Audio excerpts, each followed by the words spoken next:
내 죄가 심히 무거워 고하여 주리 없으니 내 의심 떨쳐 버리고 주께로 거져갑니다. 죄 용서하여 주시고 내 마음 위로하심을 나 항상 믿고 고마워 주께로 거져갑니다.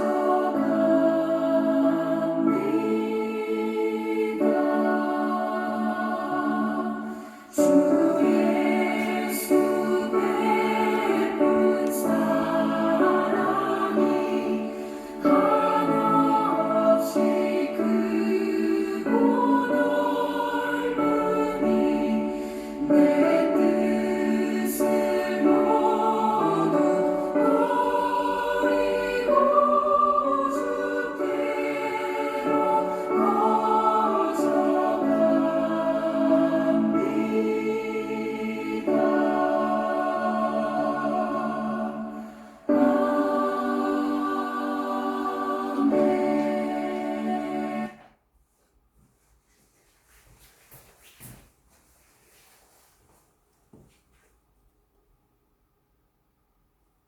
예, 10월 28일 금요일 세계 선교사 새벽기도의 일부 순서를 시작하겠습니다. 하나님이여 나를 살피사 내 마음을 아시며 나를 시험하사 내 뜻을 아옵소서. 내게 무슨 악한 행위가 있나 보시고 나를 영원한 길로 인도하소서. 오늘도 세계 선교사 새벽기도의 순서를 성령께서 인도해 주시옵소서. 이 예수 이름으로 기도합니다. 아멘. 계속해서 우리 공전자 권정자 선교사님께서 대표기도 인도해 주시겠습니다. 네, 다 같이 기도하시겠습니다. 천지 만물을 창조하신 우리 아버지 하나님, 지금도 온 세상을 다스리고 역사하신 하나님을 찬양합니다. 하나님 아버지, 이 아침에 세계 선교사들이 하나님 앞에 간구합니다. 아버지 하나님, 정말 주님의 자녀로 삼아주시고 큰 복을 허락하셨사온데 우리만 누리지 않고 세상의 많은 영혼들을 잃어버린 영혼들, 아버지 영적인 고아들을 위하여 아버지 도구로 사용하여 주시니 감사합니다. 아버지 하나님, 하나님 아버지 이름이 거룩히 여김을 받으시기를 원하오나 우리 아버지 말과 행동을 통해서 하나님 이름을 거룩하게 하지 못했던 죄악을 용서해 주시옵소서. 아버지 먹든지 마시든지 거하든지 떠나든지 살든지 죽든지 하나님의 영광을 위해 살아가기에 부족함 없는 이 시간에 모든 선교사님, 세계 선교사님 될 수 있도록 도와주시옵소서. 아버지 하나님, 이 시간 아버지 하나님 세상에 전쟁이 일어나고 헛된 우상을 위하여 아버지 하나님 세상에 나아가는 모든 자들을 위하여 기도합니다. 아버지 도와주시옵소서. 아버지 정치, 외교, 모든 문화, 국방에 이르기까지 이 나라와 필리핀의 아버지 다스리는 모든 자들의 아버지 하나님 역사하여 주시옵시고 하나님을 알게 하시고 그들이 하나님을 경외하는 마음으로 백성들을 다스릴 수 있도록 도와주시옵소서. 북한 땅도 북한 불쌍히 여겨주시고 자유와 평화를 허락하여 주시옵시고 지금 전쟁이 일어난 곳에는 전쟁을 멈추고 아버지 평화를 허락하여 주시옵소서. 아버지 뜻이 하늘에서 이루어진 것처럼 아버지 이 땅에 하나님 아버지 속히 복음 전파가 이루어지게 도와주시옵소서. 공의로운 판단과 행동만 할 수 있도록 도와주시옵소서. 뜻이 아버지 하나님 온전히 이루어지기를 간절히 소망합니다. 지금까지 저희들에게 아버지 하나님 먹이시고 입히시고 아버지 살려주신 것 아버지 역사하신 것 감사합니다. 아버지 하나님, 정말 더 이상 저희들이 내일을 위하여 염려하지 않고 오직 모든 것 하나님 얼굴만 바라보며 아버지 하나님의 마음으로 나아갈 수 있도록 도와주시옵시고, 이 아버지 힘든 자들을 더욱더 이웃과 형제들과 모두를 위하여 사용하여 주신 귀한 아버지 선교사님들 더욱더 새 힘을 부어 주시옵소서. 우리의 죄를 사하여 준 것처럼 아버지 우리 죄를 사하여 주시는데 우리는 아버지 하나님 그 마음이 잘 되지 않습니다. 완악한 마음을 만져주시옵시고 나를 미워한 자도 사랑하게 하시고 원수까지도 기도할 수 있는 사랑의 사랑을 더하여 주시옵소서. 시험에 들지 않게 하여 주시옵소서. 아버지 전신 말씀과 기도로 전신갑주를 두르고 아버지 마귀 물리칠 수 있는 능력을 더하여 주시옵소서.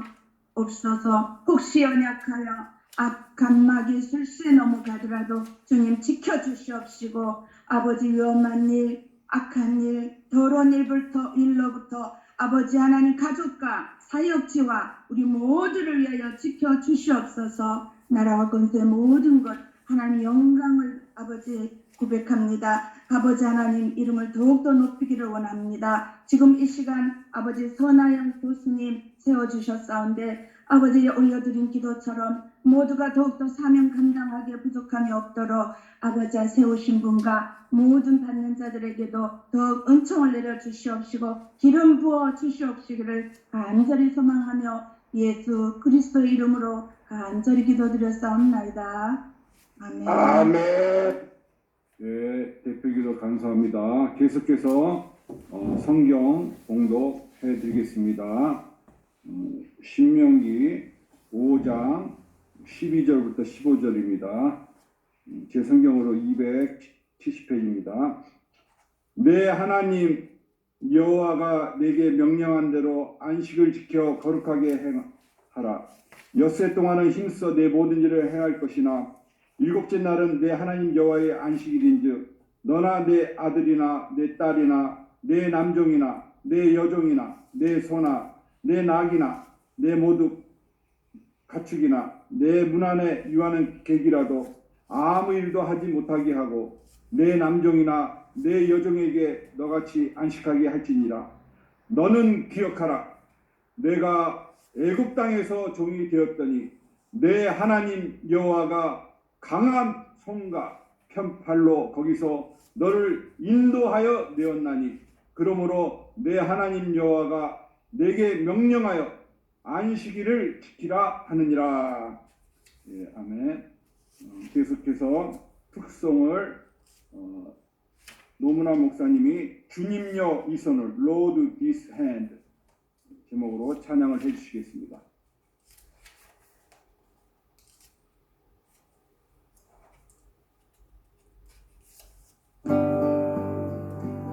주님여 이 손을 꼭 잡고 가소서. 약하고 피곤한 이 몸을 폭풍 흑암서 햇지사 빛으로 손잡고 날 인도하소서. 인생이 힘들고 고난이 겹칠 때 주님여 날 도와 주소서. 외치는 이 소리 귀 기울이시사 손잡고 날 인도하소서.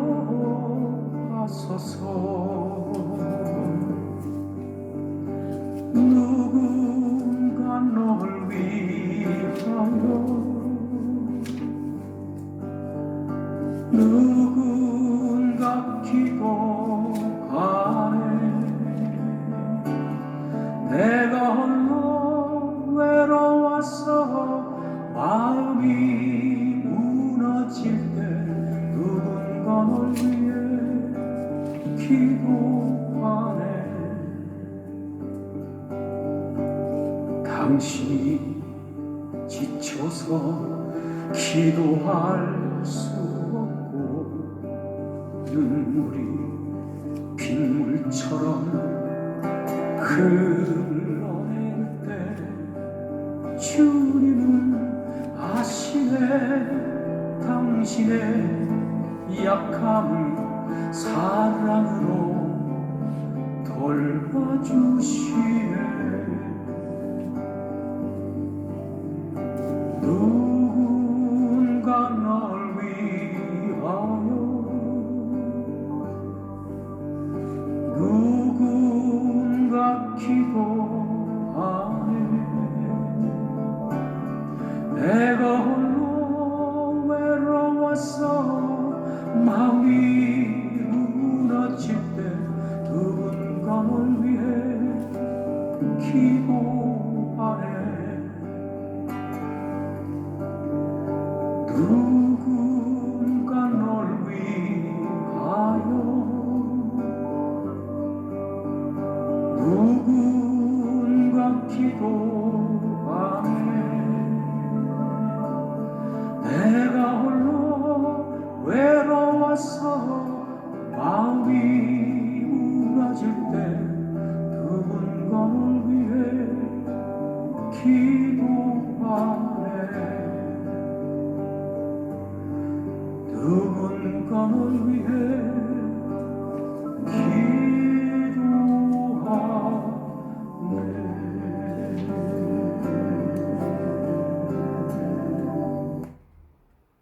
네, 너무나 목사님 감사합니다. 누군가 세계 선교사 새벽 기도를 위해서 기도해 주고 계십니다.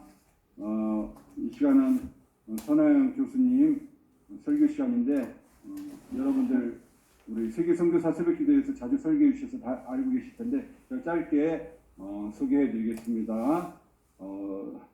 사우던 바프티스트 시오리지컬 세미너리 PhD 크리스천리티 더 아스 기도 예수가 하셨습니다. 백석예술대 강사하셨고 하시고 또 서울 기독교 세계관 연구원 전연구원 이렇게 하시고 계십니다. 주요 논문으로는 청교도 영성안의 찬송가 기도시 역할 고찰, 개혁교회 안 시각예술 사용에 대한 신학적 고찰, 예술의 역할에 대한 신학적 고찰 등 여러 가지가 있습니다. 네, 오늘은 손혜영 교수님께서 주강사로 우리 아름다움과 안식이란 제목으로 말씀 선포해 주시겠습니다. 네, 손혜영 교수님. 네, 안녕하세요. 네, 다시 만나서 반갑습니다. 친정이 온 것처럼 편안함을 느끼네요. 부족한 저에게 또 이런 기회를 주셔서 감사하고, 오늘 함께 읽은 말씀은 우리가 너무 잘 아는 안식일을 지키라는 말씀입니다. 저는 이제 아름다움과 안식에 대한 깊은 연관성을 그리고 그 안에 신비와 비밀에 대해서 오늘 나누려고 합니다. 그 전에 이제 저의 얘기를 조금 할 텐데요. 저는 이제 목회자의 가정에서 태어났기 때문에 어릴 적부터 꽤 오랫동안 저에게 안식일에 대한 고정된 이미지가 있었습니다. 안식일은 저에게는 곧 주일이었는데 교인들이 하루 종일 교회에 모여서 저녁까지 예배를 드리고 성경 공부도 하고 또 함께 먹기도 하고 교제하는 날이었습니다. 그렇기 때문에 저에게는 그 모든 행사와 예배들을 준비하는 가장 분주하고도 또 육체적으로도 힘들고 많이 일하는 날이 안식일이라는 것이 저에게는 더 와닿았던 것 같습니다. 엄마 아빠가 항상 바빴고 그리고 저도 이것저것을 봉사해야 했고 때로는 어린 마음에 시린 사람도 주기적으로 만나야 하는 날이었고 또 물론 잔치처럼 흥분되고 즐거운 날도 많았지만 좀 힘든 날 그리고 피곤한 날이었다는 느낌이 저의 어렸던 저의 솔직한 안식일의 기억입니다. 나중에 공부를 더 하면서 안식일은 역사적으로 토요일이고 우리는 예수님이 부활하신가 빛을 창조하신 날에 사도들이 모여서 그 다음날 떡을 떼고 하루 종일 강론한 그 전통에서 지금의 주일이 탄생되었다는 것을 알게 되었습니다. 그리고 여기에는 옛 구약의 율법을 폐지하시고 안식일의 주인 되신 예수님이 주인 중심에 계심을 또한 깨닫게 되었습니다. 그렇지만 이렇게 깨닫기 되기 전까지 또 깨닫고 나서도 제가 또 논문을 쓰고 나서도 꽤 오랫동안 저에게는 안식일이라는 의미가 그저 신학적인 성경적인 사실로 다가왔던 것 같습니다. 그저 주님의 명령을 따라서 꼭 해야 하는, 회중이 모여서 예배해야 하는 그런 의례적인 날들로 채워졌던 것 같습니다. 굉장히 부끄러운 고백인데요. 구약의 안식일에 대한 강한 주님의 명령, 그리고 새로운 신약의 예배의 날, 이렇게 섞여서 개혁주의, 복음주의 교회가 갖는 그런 주일 문화 속에서 그냥 자랐던 것입니다. 오늘 본문에 보면 실제로 안식, 히브리어로 사바스라고 하는데요. 이 안식일이라고 하는 날에서 가장 중요한 명령은 쉬라는 것입니다.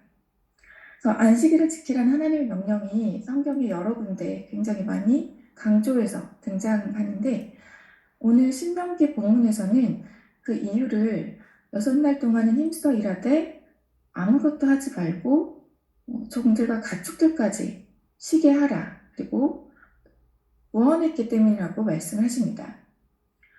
그래서 가장 강조하시는 게 사실은 쉬라는 것이에요. 공통적으로. 그리고 이제 논리학에서 보면은 하나님의 이 명령은 굉장히 강렬한 명령입니다. 구약에서 제가 볼 때 가장 강하게 명령하시는 우상숭배를 하지 마는 것, 그리고 안식일을 지킬 것에 대해서 굉장히 강력하게 명령을 하고 계십니다. 근데 처음에는 이 쉼이라는 안식일의 개념이 저는 전혀 와닿지가 않았습니다. 그렇게 제 시간이 흘러서 어느 날 이제 제 인생에 큰 변곡점이 있었는데요. 미국에서 아이를 낳고 공부하며 바빴지만 나름 잘 살고 있던 저희 가정에 갑자기 남편이 나라의 부름을 받아서 한국에 돌아와서 군대를 가게 됩니다. 그래서 저희도 가족이 같이 다 이제 한국에 돌아오게 됐는데 이제 막 말을 배우는 22개월 아기와 저를 시댁에 두고 남편은 현역으로 군대를 갔어요. 또 어떤 곳으로 갔냐면 대중교통으로 가는데 4시간이 걸리는, 오는데 4시간이 걸리는 정말 오지로 잘 만날 수도 없는 곳에서 이제 2년을 떨어져 있게 됩니다. 그 2년 동안 저는 이제 심한 천식으로 아픈 아기를 보면서 일주일에 한 번 대학병원을 홀로 데리고 다니면서 박사 논문을 쓰면서 또 그 시기에 어머님도 많이 아프셨고 저도 많이 아팠고 또 시댁에 살면서 저희 부족함도 많이 드러나고 한마디로 총체적으로 훈련을 받은 시기였습니다. 그때 이제 집 앞에 교회를 섬기기로 결정을 하고 예배를 드리기 시작했는데 저에게 유일하게 이제 쉬는 시간이 예배 시간이었습니다. 매일 새벽 예배, 주일 낮 예배, 또 주일날 낮 예배가 끝나면 청년들이 드리는 오후 예배, 주일 저녁 예배, 수요 저녁 예배, 금요 철야 예배, 이렇게 예배 아니면 살 수 없는 것이 인생이라는 것을 깨닫게 됩니다. 그리고 예배가 왜 안식인지 온 몸으로, 온 마음으로 깨닫게 되었습니다. 그 교회는 1년에 4번 수요 저녁 예배 대신 음악회로 대체를 했어요. 근데 그렇게 예배 한 번 없어지는 것이 왜 그렇게 야속하던지 그때 그 속상함은 말로 표현할 수가 없습니다. 왜 교회는 월요일은 새벽 예배를 열지 않는 것인지, 왜 명절 기간에는 예배가 없는 것인지, 그 평범한 날의 짧은 예배 한 번이 그렇게 아쉬웠던 시절이었습니다. 매일 밤 2시간씩 혼자 예배하고 기도해도 그걸로는 부족했어요. 주님 전에 나가서 정말 주시는 그 안식을 경험하는 것이 저에게는 인생의 목적이자 가장 소중함으로 다가왔습니다. 그때 제가 새롭게 깨달았던 것이 몇 개가 있는데 그 중에 가장 큰 부분이 제가 그동안 그 전에 쫓아 살던 수많은 선하고 아름답다고 생각했던 것들의 거짓됨이었습니다. 제가 신학교에서 공부를 했고 신학교에서 남편 사역을 내조하면서 안전한 환경 속에서 제가 추구했던 것들, 쫓았던 것들이 선하고 주님이 원하시는 것들이라고 생각을 했는데 그 외에 다른 것들이 많이 섞여 있었음을 그때 비로소 알게 되었습니다. 마치 제 모습이 가룟 유다와 같다는 생각을 했어요. 가룟 유다는 어떤 사람입니까? 가룟 유다는 굉장히 합리적인 사람이었습니다. 이 세상의 많은 그리스도인들이 합리성에 의해서 돌아가고 있는데요. 저 역시 마찬가지였습니다. 저는 어느 날 성경을 읽다가 마리아가 향유 옥합을 깨서 예수님의 머리 위에 붓는 그 사건을 통해서 굉장히 많은 회개를 했던 기억이 나요. 가룟 유다는 효율적이고 합리적이지 않았다면서 비난을 하게 됩니다. 수많은 굶어가는 사람들을 구제해야 옳다고 선하다고 믿었기 때문이에요. 또 유다와 마찬가지로 제자들 또한 예수님을 따랐지만 각자 원하는 세상과 옳다고 믿는 기준이 있었습니다. 더 나은 세상, 또 빈곤이 해결되고 로마의 압제로부터 구원할 어떤 강력한 정치의 왕, 또 자유로운 세상, 평등한 세상, 정의가 가득한 세상, 인권이 보장받는 세상, 다 같이 잘 살게 되는 어떤 여러 기준과 꿈을 꾸었을 것입니다. 그리고 제가 지금 나열한 것들은 다 굉장히 선해 보이고 좋아 보입니다. 그리고 이런 많은 기준들은 오늘날 많은 크리스찬의 모습과도 다르지 않다고 생각을 합니다. 제가 길게 설명할 수는 없지만 사회 진화론에 뿌리한 어떤 여러 합리성에 근거한 생각들, 또 실용주의에 근거한 어떤 실용주의와 또 실용성과 효율성에 근거한 여러 우리 생각들, 교회마저도 이러한 바탕 위에 운영이 됩니다. 또 정의와 평등을 외치는 여러 기독교 사회 운동가들, 이런 모습들이 우리의 모습들입니다. 제자들과 또 가룟 유다와 다를 것이 없죠. 그런데 마리아는 분명히 이 모든 가치들을 위배하는 행동을 했고 예수님은 그 행동을 옳다고 표현하셨습니다. 마가복음 14장 6절에 보면 저가 내게 좋은 일을 하였느니라 말씀하시죠. 그리고 내 몸에 향유를 부어서 내 장사를 미리 준비하였다고 말씀하십니다. 이 일로 유다는 예수님을 배신하고 할 결심을 하게 되는데요. 그런 계기가 되는데요. 그것은 자기가 옳다고 선하다고 생각한 신념과 예수님이 생각했던 옳다고 말씀하셨던 것과 전혀 다른 것이었기 때문이라고 생각을 합니다. 그렇다면 예수님은 왜 이 여인의 행동을 옳다고 표현하셨을까 깊이 묵상을 해보았습니다. 예수님은 무언가의 옳고 그름을 선하고 악하다는 어떤 기준을 정하시는 분이죠. 근데 이 마리아의 행동을 선한 것이라고 하신 것입니다.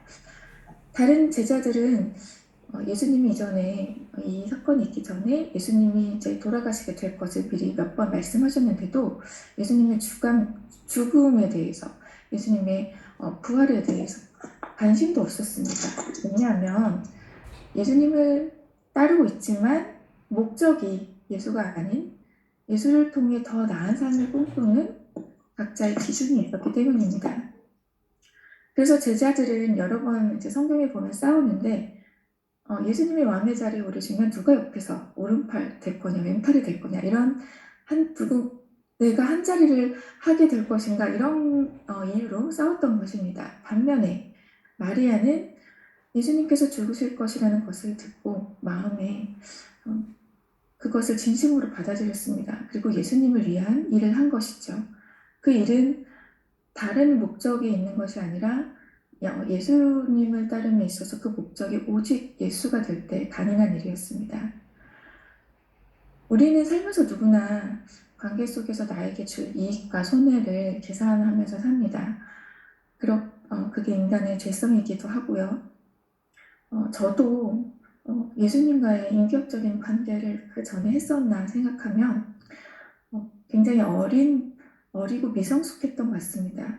그리고 예수님과의 관계에서도 제가 예수님이 온전한 목적이 되었나 생각할 때 향유 옥합을 깼던 마리아의 모습에서 굉장히 무너지고 울었던 기억이 있습니다.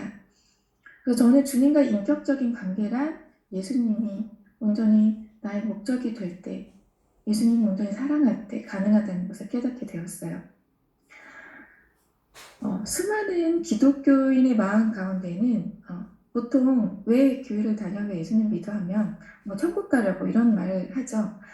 예수님을 믿으면 구원을 받고 천국에 간다는 공식이 있습니다. 그런데 이 당연한 공식을 가지고 제가 참 좋아하는 학자인데 티보어 호바스라는 종말론 신학자가 있습니다. 그 학자가 이런 고백을 했어요. 자신이 어느 날 가만히 눈을 감고 생각해 보았다는 것입니다. 예수님을 믿고 예수님을 통해 구원을 받고 영원한 천국에 갈 수 있는데, 만약에 예수님을 따름에 있어서, 예수님을 사랑함에 있어서 천국에 가는 조건이 성립하지 않는다 해도 나는 예수님을 아무 조건 없이 사랑할 수 있나? 그 질문을 가지고 묵상을 했다고 합니다. 그러면서 하는 고백이 실제로 약속된 천국이 없다고 해도 자신은 예수님을 너무나 사랑한다고 결론을 지었다는 것입니다. 예수님을 사랑하는 걸 포기할 수 없고 아무것도 오지 않는다 해도 예수님만 오직 목적이 되어서 사랑한다는 고백을 남겼습니다. 그래서 저도 그 문구를 알고 있었는데도 이 시기에, 힘든 시기에 비로소 예수님이 목적된 삶, 그 삶을 그 안에서 온전히 안식할 수 있는, 온전히 쉴 수 있는 그 삶을 배워가게 됩니다. 그래서 마리아는 마치 이런 마음으로 예수님을 사랑했던 것 같아요.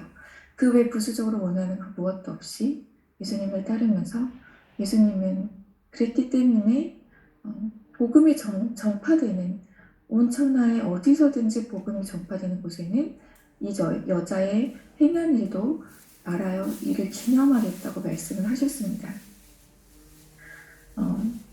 저는 그 시절에 제가 예수님과의 사랑 하나로 그분 자체를 목적으로 살아가지 않았음을 회개했고, 또 인간의 기준으로, 인본주의의 기준으로 어떻게 보면 기독교 관점으로도 충분히 선하고 옳다고 판단할 수 있는 그런 가치들의 그런 어떤 반짝반짝함을 가려서 진짜 좇아야 될 아름다움의 본질을 보지 못했음을 깨닫게 되었습니다. 남편을 군대를 보내고 그 해 첫 겨울 비가 굉장히 많이 왔던 밤이 기억이 납니다. 저는 수요일 밤이었는데 유모차에 아이를 태우고 그 유모차 위에 큰 우산을 어떻게 조심조심 고정을 하고, 저도 한 손으로는 우산을 쓰고 한 손으로는 유모차를 겨우 밀면서 언덕을 올라 돌고 돌아 교회에 가서 예배당 뒤편에 앉았습니다. 그런데 그 순간 제가 지금도 잊지 못할 아름다운 장면을 보았습니다. 좀 떨어져 있는 옆에 계신 어떤 아주머니였는데 어디서 험한 일을 하다 오셨는지 나이 지긋하신 아주머니 한 분이 더러운 작업복에 낡고 얇은 패딩 하나를 여미고 마치 자격 없는, 보잘것없는 사람이 주님 아니면 갈 곳 없는 간절한 표정으로 두 손을 모으고 있는 모습이었습니다. 겸손히 주님 앞에 고개 숙여서 예배를 준비하고 있는 모습이었는데 제가 너무나 아름답다고 느꼈습니다. 저는 그 시간 주님 앞에 오직 예수님의 은혜에 힘입어서 나온 자격 없는 자, 그 자격 없는 자가 겸손히 영광스러운 주님 앞에 엎드리는 그 자세가 세상에서 가장 아름답구나, 이런 생각을 강렬하게 했던 것 같습니다. 저는 그렇게 주님께 예배함이 때로는 감당할 수 없는 삶의 크고 작은 고통에서 안식을 하고 그 안식 속에서 가장 아름다운 빛을 보고 또 죽을 수밖에 없는 나를 구원하신 주님을 바라보며 영원한 안식을 소망하는 시간, 영원한 안식을 바라보는 시간이라는 것을, 그게 예배라는 것을 온몸으로 체득하게 되었습니다.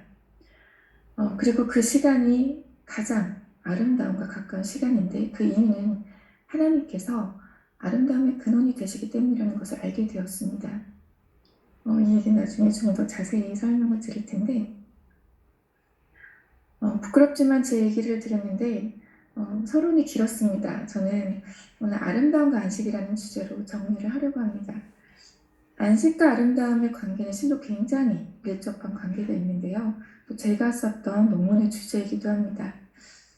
독일의 굉장히 저명한 철학자죠. 쇼펜하우어라는 사람 들어보신 적이 있을 것입니다.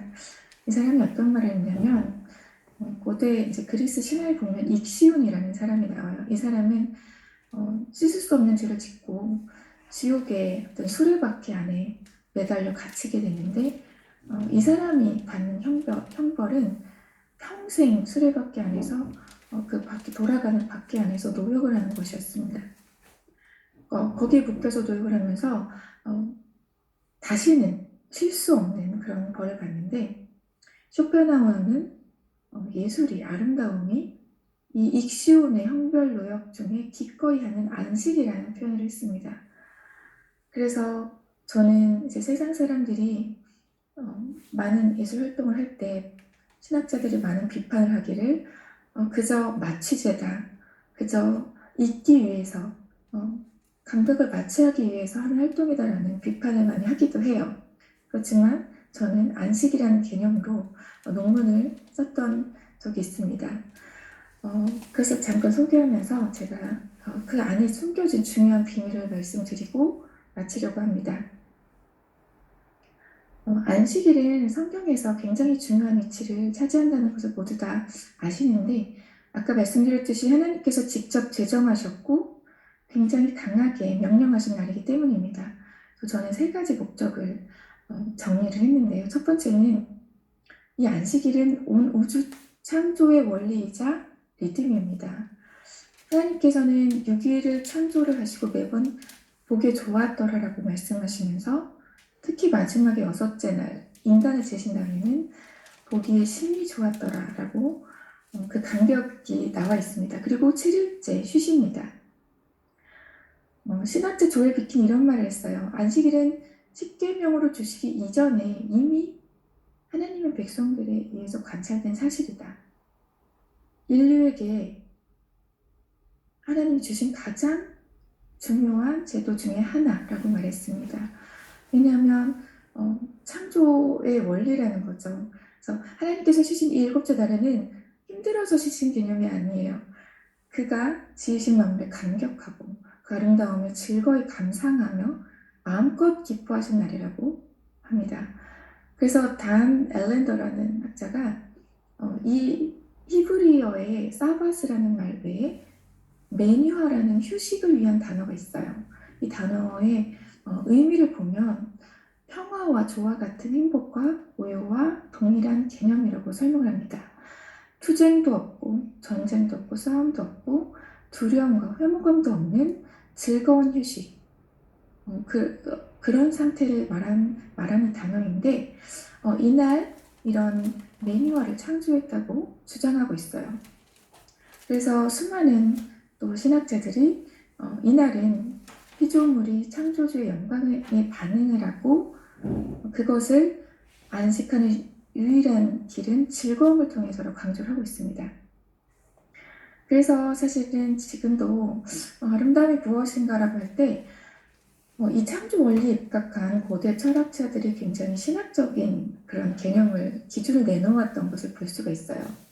자연과 우주의 섭리를 관찰을 해서 어떤 질서, 비례, 적합성, 정도, 상호 간의 비율, 명확성 이런 것들로 규명을 했습니다. 사실 보이지 않는 마음도 그래요. 제가 볼 때 아름다운 마음, 아름다운 영혼은 질서가 잡혀 있습니다. 하나님의 창조 원리대로 하나님의 영에 순종하는 영혼과 육체를 가지고 있는 사람이 가장 아름답다고 느껴지는 것 같아요. 그리고 여러분들 천국을 본향을 사모하면서 사역을 하시는데 천국 하면 떠오르는 이미지가 무엇입니까? 저는 성경에 나와 있듯이 아름다운 찬양, 또 빛나는 세마포, 계시록에 나와 있는 온갖 보석들, 그리고 밝은 빛의 아름다움, 하나님의 아름다움과 함께 사는 것. 한마디로 천국은 딱 떠오르는 이미지는 아름다움입니다. 그래서 보통 많은 이제 신학자들도 그렇고요. 많은 크리스천들이 특히 우리 복음주의 전통에 있는 사람들은 아름다움을 배척한 역사를 갖고 있어요. 이제 근데 긴 역사인데 종교개혁 이후에 굉장히 일부러 무시를 하고 일부러 조명하지 않습니다. 왜냐면 굉장히 위험한 거라고 생각을 했어요. 그렇지만 우리 개혁주의 전통 중에 가장 어떻게 보면 중요한 것을 놓친 건데 사람들은 아름다움을 조차 삽니다. 그렇기 때문에 우리도 아름다운 천국을 조차 살고요. 아름다움을 잘못 이해하는 것은 인간에게 어떻게 보면 정말 가장 위험할 수가 있어요. 그런데 보통 우리가 진정한 아름다움이 무엇이냐 이런 교육이 사실 우리 교회 안에서 잘 되지 않고 있는 것은 사실인 것 같습니다. 그래서 오늘 여기 계신 분들은 사람들을 거짓 아름다움에 미혹되지 않도록 양육할 책임이 있으시고 그리고 본질을 이해하고 계셔야 된다고 믿고 있습니다. 그렇게 이제 안식일은 하나님 주시면서 두 번째 목적은 하나님께서 택하신 백성에게 언약을 맺는 의미가 있어요. 출애굽기 오늘 본문 말씀 말고 출애굽기에 보면 그 이유를 내가 쉬었으니 너희도 쉬라 그날을 거룩하게 복되게 하였으니 너희도 쉬라고 말씀하십니다. 이 말은 사실은 굉장한 축복의 말인데 죄로부터 벌어진 우리 인간을 신이 택하셔서 언약의 관계에 놓으신다는 의미가 있어요. 그래서 출애굽을 시키시면서 하나님이 유월절이라는 새로운 달력을 주셨죠. 그리고 새로운 시간 속에 살게 하셨고 기준도 새로운 법도 주셨고 또 먹는 것도 달라졌고 행동 양식도 새로 주셨고 이제는 노예가 아닌 하나님께 속한 백성으로서 언약 아래 함께 하나님과 기쁨을 누리도록 허락하셨다는 깊은 의미가 있습니다. 그래서 이사야에서도 보면은 안식일을 통해서 영적 즐거움을 약속하셨다고 써 있어요. 제가 58장 13, 14절을 대신 읽어드리겠습니다. 만일 안식일에 내 발을 금하여 내 성일에 오락을 행하지 아니하고 안식일을 일컬어 즐거운 날이라 여호와의 성일을 존귀한 날이라 하여 이를 존귀하게 여기고 내 길로 행하지 아니하며 내 오락을 구하지 아니하며 사사로운 말을 하지 아니하면 내가 여호와 안에서 즐거움을 얻을 것이라. 내가 너를 땅의 높은 곳에 올리고 내 조상 야곱의 기업으로 기르리라 여호와의 입의 말씀이니라. 여기서 여러 이제 조건문이 나와요. 너희가 오락을 행하지 않고 너희의 사사로운 말을 하지 않고 너의 길로 행하지 않고 이런 조건문이 나옵니다. 그 뒤에 그를 하면 즐거움을 약속하겠다. 근데 우리에게 어떻게 보면 어려운 순종을 요구하시지만 그래야만 참 즐거움, 참 기쁨, 참 아름다움을 선물 받을 수 있기 때문입니다. 그리고 이것은 나중에 신약에 가서 예수님 오시고 예수님과 온전히 하나 되고 연합되는 축복을 드리게 되죠. 그래서 우리 선교사님들은 이제 그리스도와 함께 십자가에 못 박힌 인생, 이제 내가 사는 것이 아니라 내 안에 그리스도께서 사신 인생을 이미 살고 계시지 않습니까? 이 안에 진짜 즐거움이 있다는 것을 보았기 때문에 택하신 줄로 믿습니다. 세 번째 안식일의 목적은 오늘 본문으로 택한 신명기입니다. 안식일을 지켜 쉬라고 하시면서 그 뒤에 내가 쉬었으니 말고 또 다른 내용이 추가가 됩니다. 그것은 바로 여호와께서 구원하셨음을 기억하라는 것이죠. 한마디로 안식일은 휴식과 부속과 해방의 날입니다. 혹시 우리 선교사님들 중에 감옥 같은 날들, 갇혀있고 눌려있고 지속적으로 구속당한 날들이 있으십니까? 또는 현재 그런 상황에 계십니까? 하나님은 안식일에 답이 있다고 말씀하십니다. 우리를 온갖 죄와 고통과 노예의 삶, 전쟁된 삶, 이런 종된 삶으로부터 해방하셨고 힘든 노역으로부터 쉬게 하셨고 죄로부터 구원하셨다는 이 사실은 실로 엄청난 축복인데 이 구원하셨음, 해방하셨음을 기억하면서 쉬라고 말씀하시는 겁니다. 그런데 우리는 알고 있지만 우리는 이미 구원을 받았지만 아직 아닌 시대에 살고 있잖아요. 영어로 already but not yet이라는 전문 신학 용어가 있습니다. 한마디로 우리는 구원을 받았고 확신하지만 예수님이 예рем이 아직 오지 않았고 그렇기 때문에 우리가 이 종말을 기다리면서 또 선교지의 최전방에 계신데 그 고난과 고통의 삶 속에서 영원한 안식을 기다리면서 그 영원한 안식을 잠시나마 맛볼 수 있는 것이 안식일이라는 것입니다. 그리고 그 구속의 은혜는 예수 그리스도의 복음에서 더 명확하고 분명하게 드러나는데요. 예수님이 안식일의 주인이 되시죠. 그리고